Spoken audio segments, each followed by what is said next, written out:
Thank you. జై Telangana.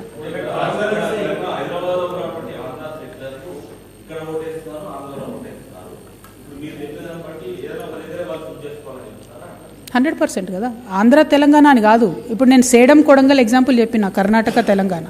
సేడంలో vote ఉన్న వాళ్ళు కొడంగల్లో ఉండకూడదు కదా. స్పిరిట్ ఆఫ్ ది ఎలక్షన్ ఏంటిది? ఎక్కడ ఇప్పుడు నేను పోయి అరుణాచల్ ప్రదేశ్లో ఉంటా అనుకోండి, అక్కడ ఓటు తీసుకోవచ్చు, అక్కడ ఓటేయచ్చు. As an Indian citizen it is my right. But Arunachal ప్రదేశ్లో ఓటేసిన నేను తెలంగాణలో ఓటు వేయకూడదు. అది పద్ధతి. ఒక్క వన్ నేషన్ వన్ ఎలక్షన్ అంటున్నాం కదా. One nation one citizen one vote. One nation one citizen one vote should be the spirit of this entire exercise. Otherwise 1400 కోట్లు పెట్టి దేశమంతా చేసిన ఈ ఎక్సైజ్లో మళ్ళీ ఇప్పుడు ఎక్కడో ఉన్నటువంటి వేరే దేశ పౌరులు, బాంబేలో ఉన్నారు అనుకోండి వేరే దేశం పౌరులు, వాళ్ళు ఇక్కడ హైదరాబాద్ రారని గ్యారంటీ ఏంది? నిన్న కిషన్ రెడ్డి గారు మాట్లాడుకుంటూ, ఆయన కేంద్ర మంత్రి అండి, ఆయన ఏమంటారు ఓపెన్గా, హైదరాబాద్లో గల్లీలలో వేరే దేశం వాళ్ళు ఉన్నారు అన్నారు.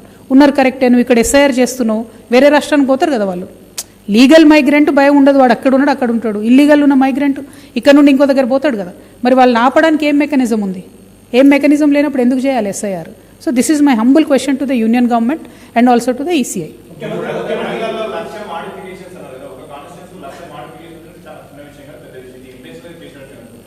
నాకు తెలియదు, అది ఎన్నికల కమిషన్ చెప్పాలి కదా. మేము వెరిఫై చేసిన దాని ప్రకారం చాలా చాలా కాన్స్టిట్యున్సీస్లో మాడిఫికేషన్స్ అవుతున్నాయి. అయితే ఎందుకు అవుతున్నాయి అనేది నాకు తెలియదు. నా డౌట్, ప్రధానమైన డౌట్ ఏంటంటే, ఒకవేళ మా బోధనలో 7000 ఓట్లు మీరు లాస్ట్ ఎస్ఎస్ఆర్కి ఇప్పటికీ రిమూవ్ చేశారు కదా, కొడంగల్లో ఎందుకు 800 రిమూవ్ చేశారు? కొడంగల్లో డూప్లికేషన్ చాలా ఎక్కువ ఉంది, 33,000 ఉంది. ముఖ్యమంత్రి గారు గెలిచింది 32,000 చిల్లర్తోని.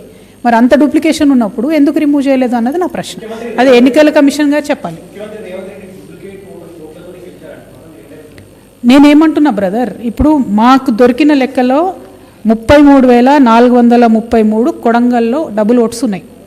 ముఖ్యమంత్రి గారి గెలుపు మార్జిన్ 32,532, కరెక్ట్ 1000 ఓట్ల తేడాతోని ఆయన గెలిచి. మరి పర్సంటేజ్, పోల్ పర్సంటేజ్ కానీ 2018లో ఉన్న ఓట్లకు 2023లో ఉన్న ఓట్లకు కానీ అది ఎక్కడుంది బిడ్డ? 2022ది